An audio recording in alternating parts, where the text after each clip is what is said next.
ಇವತ್ತು ನಮ್ಮ ಪಕ್ಕದ ಮನೆ ಆಂಟಿ ನನ್ನ ಕೈಗೆ ಮಚ್ಚಿಟ್ಕೊಳ್ಳೋ ಸ್ಟೇಜಿಗೆ ತಂದ್ಬಿಡ್ತು ನನ್ನ. ಏನಿಲ್ಲ, ಅವ್ರ ಮನೆ ಪಕ್ಕದಲ್ಲಿ ಒಂದು ಬಾಳೆಗೊನೆ ಬಿಟ್ಕೊಂಡಿತ್ತು, ಅದನ್ನ ಕಿತ್ಕೊಡಕ್ಕೆ ಅಂತ ಹೇಳ್ಬಿಟ್ಟು 6 ಅಡಿಲಿ 3 ಅಡಿ ಕಮ್ಮಿ ಇರೋ ನನ್ನ ಕರ್ಕೊಂಡೋಗೈತೆ. ಅದು ಯಾವ ಕಾನ್ಫಿಡೆನ್ಸಲ್ಲಿ ಕರ್ಕೊಂಡೋಯ್ತು ಆಂಟಿ ಅಂತ ಗೊತ್ತಿಲ್ಲ ನನಗೆ. ನಾನು ಬರಲ್ಲ ಅಂತ ಹೇಳಿದ್ರು ಆಂಟಿ ಬಿಡ್ದಂಗೆ ಕರ್ಕೊಂಡೋದ್ರು ನನಗಂತೂ ಇಲ್ಲಿ ಕಾಂಪೌಂಡ್ ಮೇಲೆ ನಡ್ಕೊಂಡು ಹೋಗ್ತಾ ಇದ್ರೆ ಎಲ್ಲಿ ಬಿದೋಗ್ತೀನೋ ಅಂತ ಹೇಳ್ಬಿಟ್ಟು ಎದೆ ಡವ ಅಂತ ಇತ್ತು ನನಗೆ. ಆಂಟಿನ ಯಾರೋ ಕೇಳಿದ್ರು ಯಾರು ಕನ್ಕಮ್ಮ ತಕ್ಕೊಡ್ತಾ ಇರೋದು ಅಂತ. ಇವಾಗ ಆಂಟಿ ಡೈಲಾಗ್ ಕೇಳಿಸ್ಕೊಳ್ಳಿ.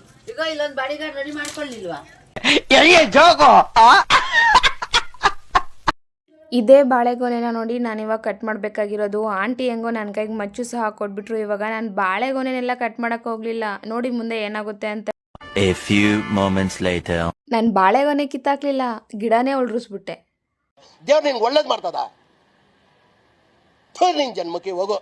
ಸದ್ಯ ಮೇಲಿಂದ ನಾನು ಬೀಳಿಲ್ಲ, ಆ ಬಾಳೆ ಗಿಡ ಹೋಗಿ ಆಂಟಿ ತಲೆ ಮೇಲೂ ಬಿದ್ದಿಲ್ಲ, ಅದು ಖುಷಿ ಪಡ್ಬೇಕು. ಅಲ್ಲಿಂದ ಮನೆಗೆ ಬಂದು ಗಿಡಕ್ಕೆ ನೀರ್ ಬಿಡೋಣ ಅಂತ ನೀರ್ ಲೀಕ್ ಆಗ್ತಿರೋ ಪೈಪ್ನ ಸರಿ ಮಾಡಕ್ ಹೋದ್ರೆ ಪೈಪೇ ಕಿತ್ಕೊಂಡೋಯ್ತು.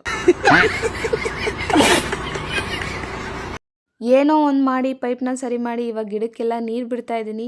ಹಂಗೋ ಹಿಂಗೋ ಇವತ್ತಿನ ದಿನ ಎಲ್ಲ ಎಡವಟ್ ಕೆಲಸಗಳಲ್ಲೇ ಮುಗೀತು. ಓಕೆ ಫ್ರೆಂಡ್ಸ್, ನೆಕ್ಸ್ಟ್ ವಿಡಿಯೋಗೆ ಸಿಗೋಣ. ಬಾಯ್.